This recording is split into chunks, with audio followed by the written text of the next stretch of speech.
Good afternoon, everyone. Thanks for your patience as we got started.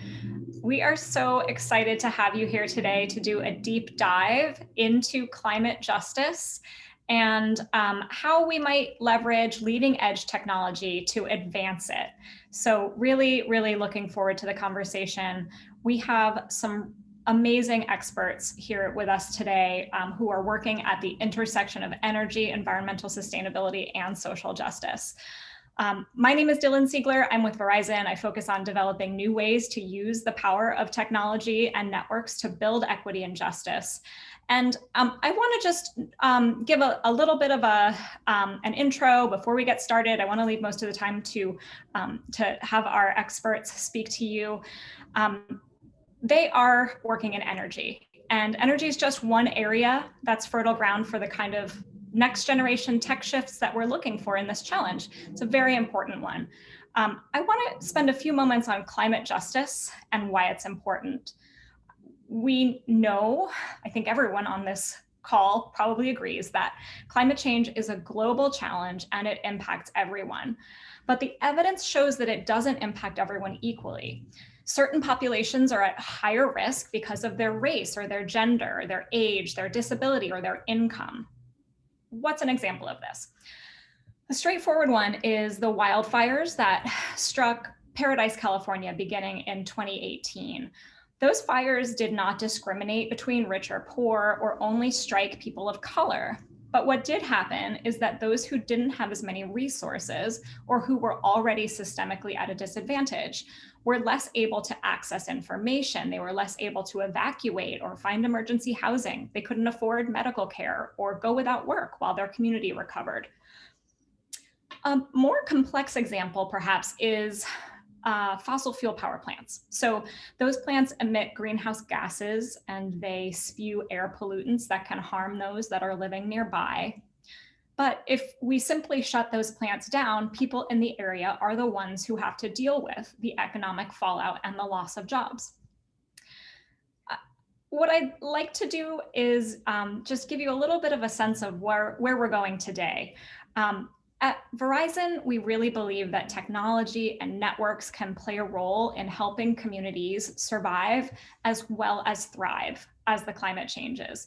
We think that if we do it thoughtfully, we can make technology a big part of advancing climate justice.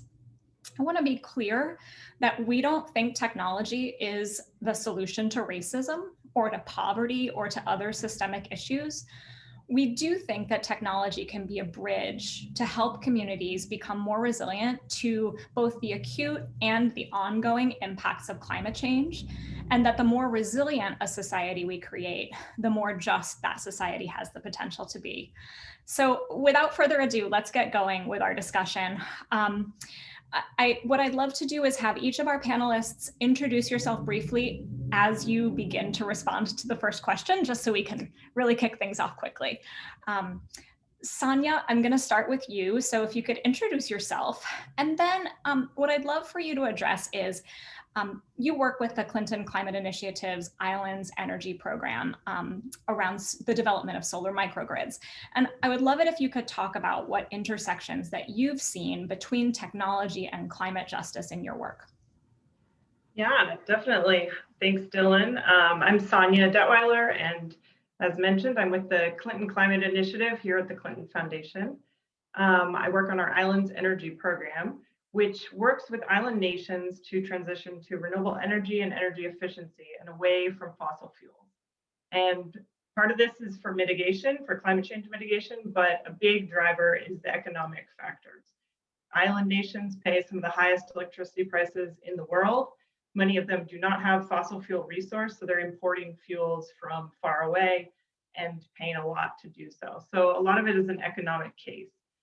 Also, it's an adaptation measure because island nations are some of the places that see the impacts of climate change. So in the South Pacific, you see sea level rise affecting islands. And in the Caribbean, where we mostly work, you see more frequent and more intense hurricanes and storms. So since I've been with the program since early 2018, I've been mostly concentrating on rebuilding the electricity systems of the islands that have been most devastated, most recently in 2017 hurricanes, and again in the 2019 hurricane season. So when I started off working in mainly the islands of Dominica, the US Virgin Islands, and Puerto Rico. Today, I'll just talk about our experience in Puerto Rico to kind of illustrate the connection between solar energy and climate justice. So the hurricanes, there were two in the 2017 season, the largest being Hurricane Maria, that led to the longest power outage in US history, which lasted up to 10 months in some parts of Puerto Rico. It's estimated that about 3,000 additional deaths occurred in the year following the hurricane, and that not being just direct deaths from the hurricane itself, but from things due to lack of power and lack of water. This affected most the elderly, people with needs for medical needs, people in rural areas, people that are on oxygen, are on ventilators, need refrigerated medicine. And then I mentioned the water issue. So a lot of parts of the island, if they're not on the main water grid, they rely on pumps to pump water. And so water was not available to many communities for many, many months. In the immediate aftermath of the hurricane, several aid agencies approached the Clinton Foundation, specifically medical organizations that were working on distributing medicine to these communities and to health centers. And they said, we're distributing medication that needs to be refrigerated and equipment that needs power. And many of these health centers do not have reliable power. Maybe it's not back at all, or it's going off and on. And many of them do have generators. So that's what the big question was, but they couldn't get fuel, whether due to supply chain constraints or transportation issues, or just the price of diesel fuel was astronomical. And these generators are not built to be running 24/7. So they were emergency backup generators, and they were failing. And repair people were in short supply. So they said, let's think about solar. Let's think about solar and batteries. We hear this is a new concept that's happening elsewhere.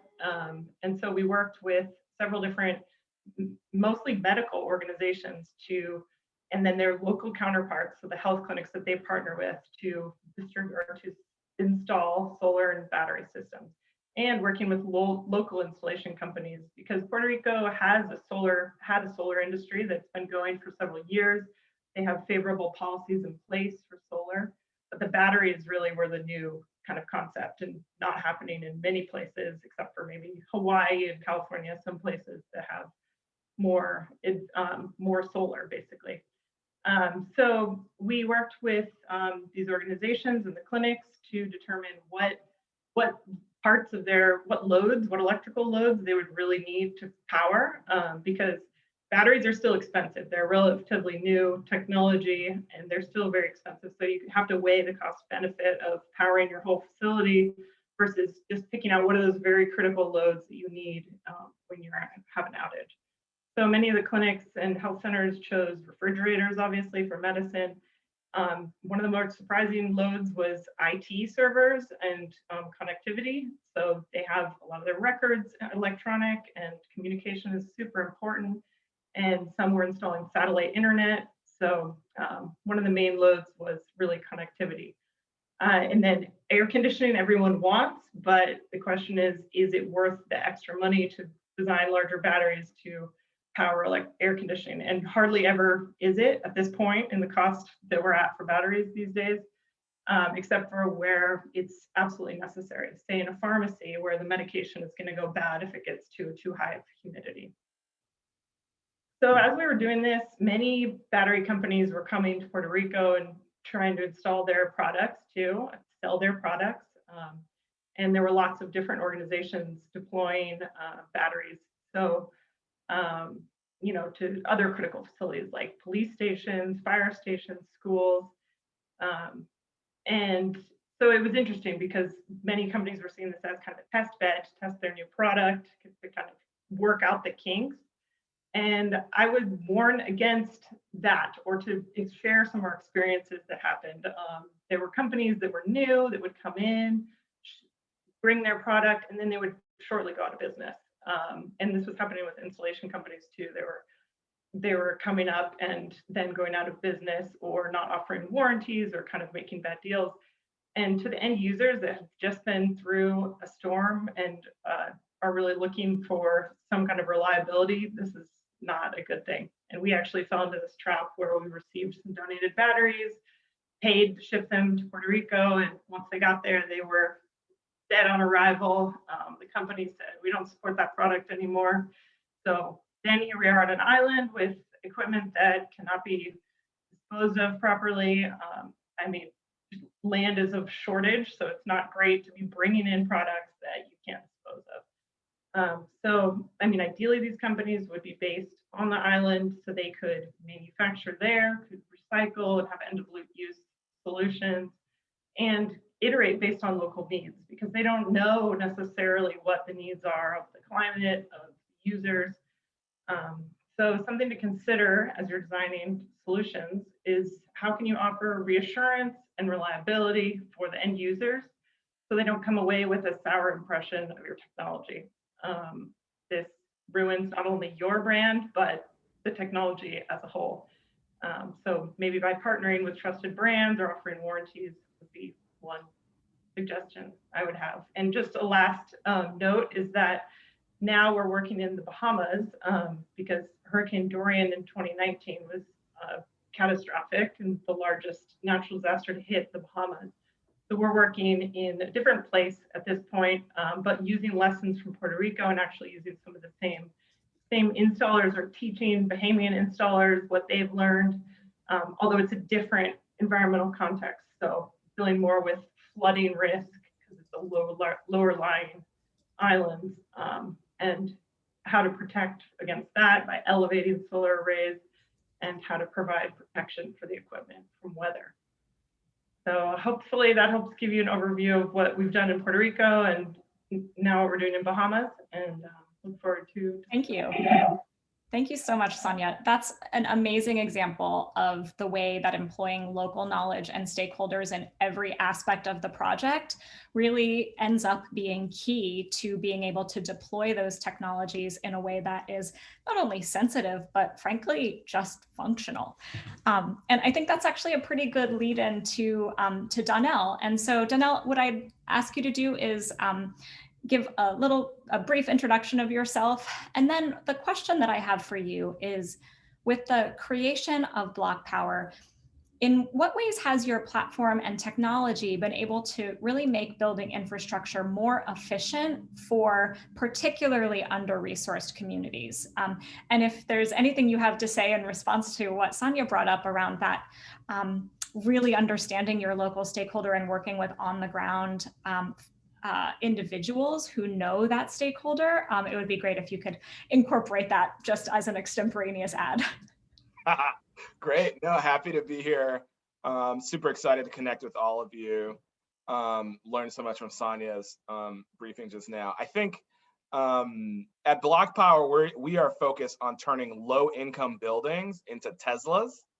And what we mean by that is, just like Tesla is taking fossil fuel engines and equipment out of vehicles and autos, we want to take fossil fuel equipment out of buildings, particularly low-income buildings.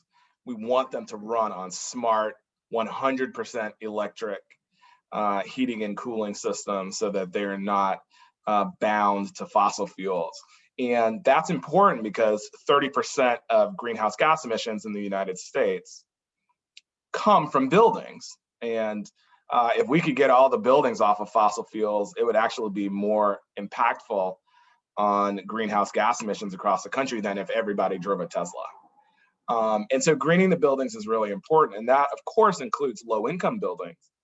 We focus on low-income buildings. And so in 2012, we made a commitment at CGIU that we were going to green 1,000 low-income buildings. And I just found out that we finished our commitment, finally. So we got to email Bill and Megan and everybody over at CGI to let them know that we have actually greened 1,137 buildings. And so we're incredibly excited about it.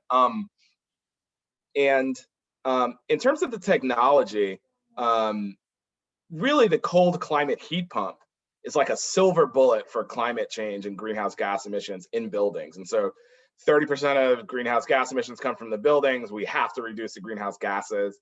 Fortunately for us, there's this brand new technology that allows you to run your building on 100% electricity.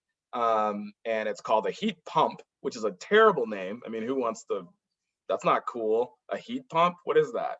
I still barely know how the darn thing works.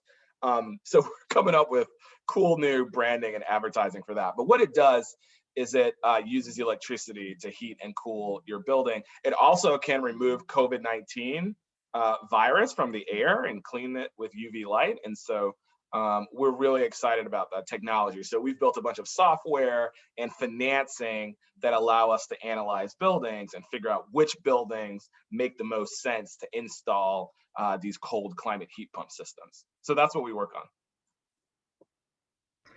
Amazing. That is obviously incredibly relevant to what we're talking about here today. So when it comes to under-resourced communities, what impact have you seen across the neighborhoods and other regions that you work in? Yeah, so we save people money. I mean, when we're converting them to environmental sustainability, we save them 20, 30, one project, we save 70% of the money that's being paid to the utility for fossil fuel energy every year. We reduce that expense dramatically. And so that's money that an underserved building or community can reinvest in supporting, teachers in schools, or giving the pastor and the secretary a raise in a church, or buying more food for the food bank to give to families in need. So we're not only reducing energy waste and energy emissions, greenhouse gas emissions, but we're also reducing costs. And so we're saving people money. The value of the buildings increases, which means if they sell the building, they'll make more money and build more wealth. And last, we train and hire veteran, woman, and minority-owned small businesses to participate in installing our projects, so that the businesses that are working on our projects, are also underserved businesses in low-income communities that see an economic benefit from the projects as well. So that's the impact we see. I think the last thing I'd say is we create a community advisory board of local rabbis, pastors, principal, executive director of the nonprofit, the librarian, elected officials, and they advise us and guide us as we go into a low-income community about what the best approach is. So super excited about that.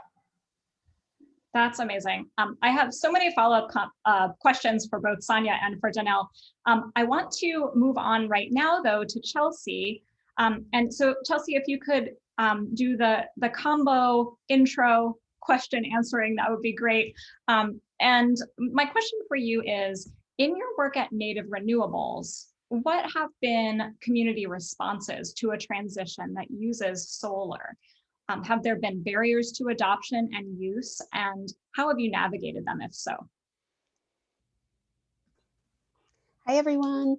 Hello from Arizona. My name is Chelsea Chi, and I am a customer care lead for Native Renewables, and we're a nonprofit out of Flagstaff focusing on using off-grid solar photovoltaic systems to provide electricity for Navajo and Hopi homes that are far from the utility grid and probably won't ever be connected to the utility grid.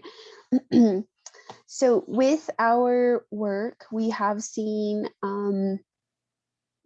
excitement and support for our solar systems from our customers, of course, because they're getting electricity sometimes for the first time, to community leaders that are in the community, to sometimes not even barely getting any support because of either the cost, because it's really expensive for batteries and for some of this technology to be shipped to very rural parts of our country, to the political nature of us being a nonprofit, and our meaning Navajo, because I'm Navajo, community has a tribal utility authority, and they distribute water and electricity. And so the areas that we're aiming for could feed into their profits just a little bit, but we provide a different service. So it's across the board. We have seen a lot of support outside of the Navajo and Hopi nations, and as well as some pushback. So it's a little bit of all of it. But for the customers who are the ones that we interact with the most, they love and are excited to have electricity. That's great. And it's so exciting to hear about the work you're doing. I have some questions for everybody. And so maybe I'll start with Danelle. What I'd love to know is what motivated you personally to really pursue the area of energy efficiency and greening of buildings with this added layer of social justice, and whether you have any advice for students on this call who might be interested in trying to walk in your footsteps. Gosh, I would definitely choose someone more successful like Chelsea or Sonia to walk in their footsteps. But I mean, I grew up in a low income building that didn't have a working heating system. Our landlord just didn't provide heat. And so we had to heat our apartment using the oven in Brooklyn. And so even when it was like -4 degrees outside, we would like turn on the oven and heat up our apartment. And then we'd open up the window to release the carbon monoxide, which is like unsafe, not healthy, and really inefficient to heat your home with a gas oven. Not great. And so very early on, I was exposed to the kind of the inequity and the public health challenge that buildings in low-income communities face specifically. But I also knew that buildings in low-income communities, because of that neglect and lack of investment, actually wasted more energy per square foot than better maintained buildings. And so if you could find a way to provide low-income buildings with equipment and technical expertise, there actually was more energy to save per square foot in a low-income building because of that history of neglect. And so I think working on something that I grew up seeing gave me a unique market insight. And, we still struggle to, communicate to like venture capital investors and other people what we see that they don't see. I think it can be hard for some people who didn't grow up in certain kinds of communities to understand that it wasn't just my building, but every building on my block, like every building in Bed-Stuy. I mean, I talked to one of my good buddies is now like a chief data scientist at NVIDIA, which is a publicly traded tech company. And we were chatting and he was like, oh yeah, I didn't have a working heating system in my building either, right? We grew up in the same neighborhood. So like no one has a working heating system. And so, what kind of, it's a huge impact if you can bring a solution to a community that really, really needs it. And if you're a for-profit, you can figure out how to make money. You don't need to overcharge people, but you charge people and they appreciate the service. And so that's the kind of impact you can create on problems that are close to you, that you care about, that are important to you and important to other people. So I never was one to kind of do the MBA thing and get in a whiteboard with some friends and say, hey, what problem can we come up with to make a startup for? And you come up with like, oh, we're gonna do like Uber, but it's for pets, and then you can like Uber your pet from. I never was one.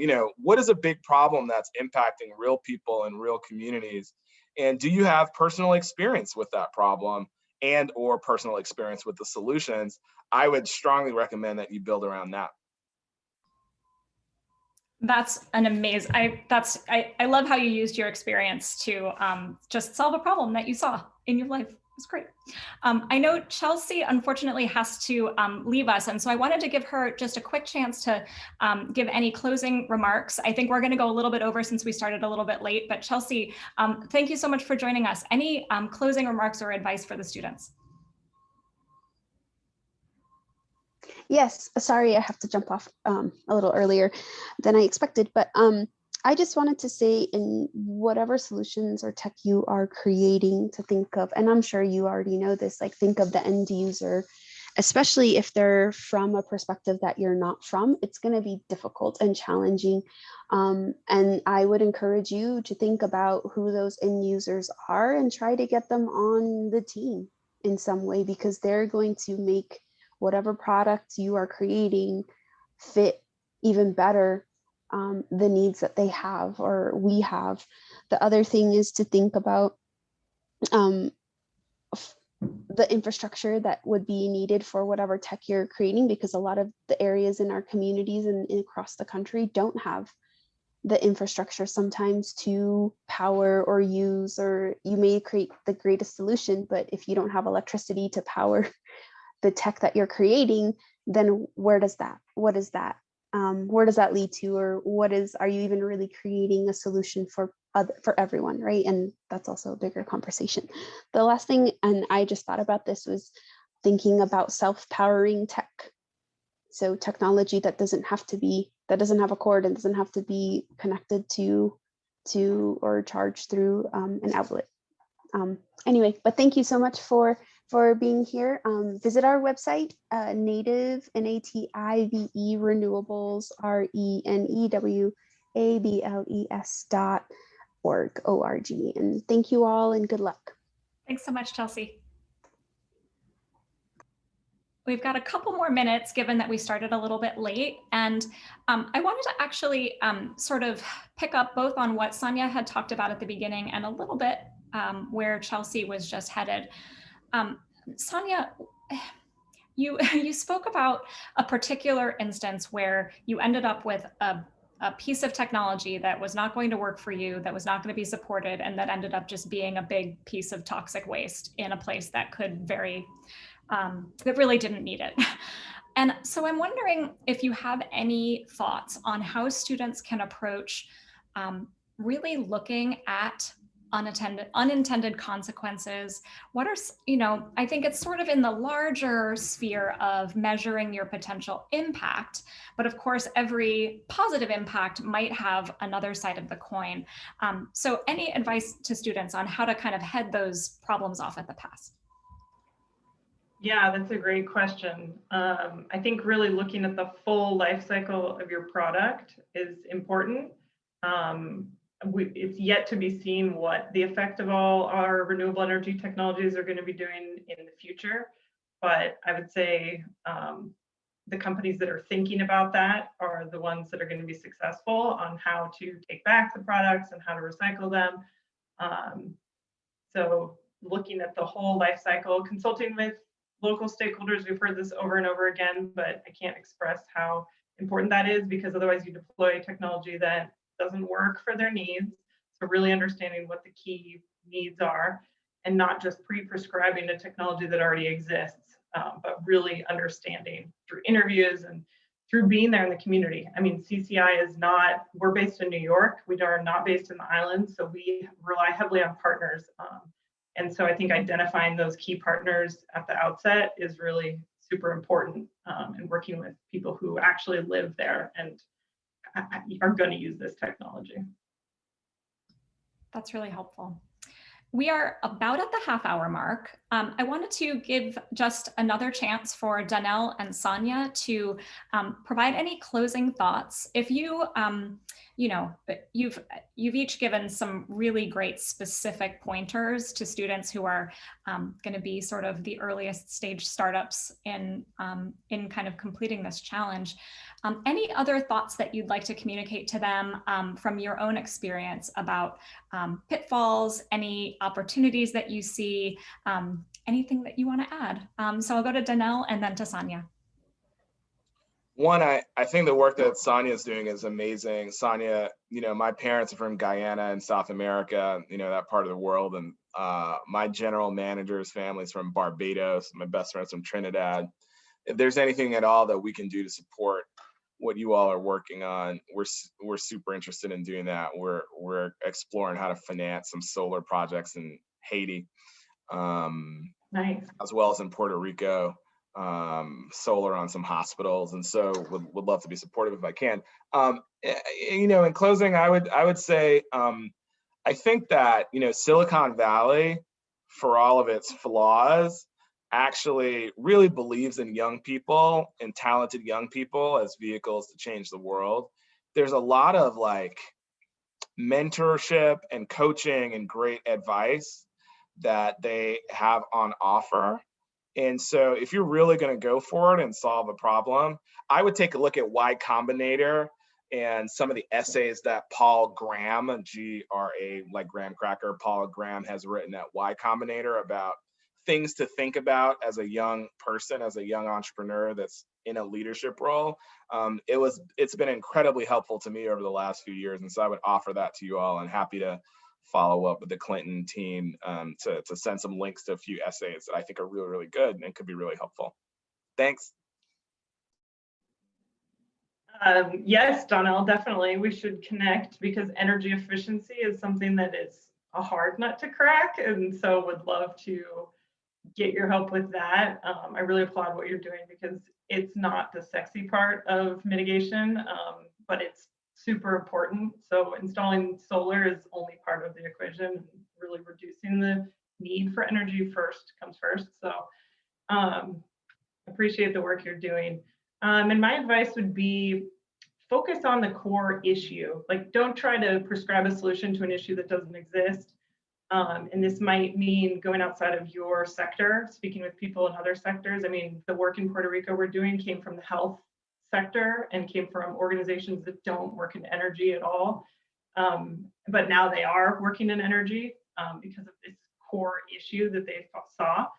So I would say, look outside, look at other sectors, and there may not be an obvious connection at first, but like, find the core issue rather than trying to apply a technology to, you know, try to fit around a square peg in a round hole. I think the key is looking at where there's issues.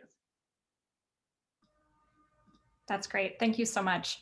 We have a little bit of, let's say, 2 to 3 minutes for questions, and then we'll close. There's a few questions in the Q&A that I wanted to bring up. One is, are you on the side of mitigation or resilience? And so I think I'm going to interpret that question to say, we are accepting as part of this challenge both mitigation and resilience technologies. So if you have a solution that helps people to survive and thrive as the climate changes, aka climate adaptation, great. If you have a solution that slows or stops climate change, aka mitigation, we also accept those. So I would direct you back to the climate justice prompt that's part of your toolkit. And so take a look at that. One other thing you can do is we are doing an office hours on Wednesday at 1 p.m. Eastern. So you can drop into a Zoom with me. I can answer any other questions you have about specifics around the challenge and specifics around how to apply the climate justice prompt. There's a question here for Sonia. Around applying biogas technology where household waste or organic waste would be used to produce essentially fuel. What do you think about that for the island context? Yeah, we haven't personally done that, but in places that are rural and have agriculture, I could see that this could be a definite technology solution. I would just start doing interviews and start trying to meet end users and see if that technology is something that would be appropriate or needs to be modified. But yeah, I would look to the rural areas. Great, thank you. Okay, well, since we're already quite a bit over, I think I'm going to bring us to a close. There are a couple of other questions in the Q&A. I would suggest actually pushing those through to to Jordan or to the email address in your toolkit. Or you can show up and ask me those questions in person on Wednesday at 1 p.m. And I hope to see some of you there. We're really excited to give you a little bit more insight into the types of solutions that we think would be successful in this challenge. I want to give just the warmest thanks to Sonia and Danelle and to Chelsea in absentia for being here as our esteemed experts in climate justice and energy. Really enjoyed this conversation. Wish it could go on all day. And so thanks again. And thanks to everyone who joined. We hope that we will see your applications in the challenge soon. Thank you. Best of luck, everyone. Thank you. Be awesome. Bye.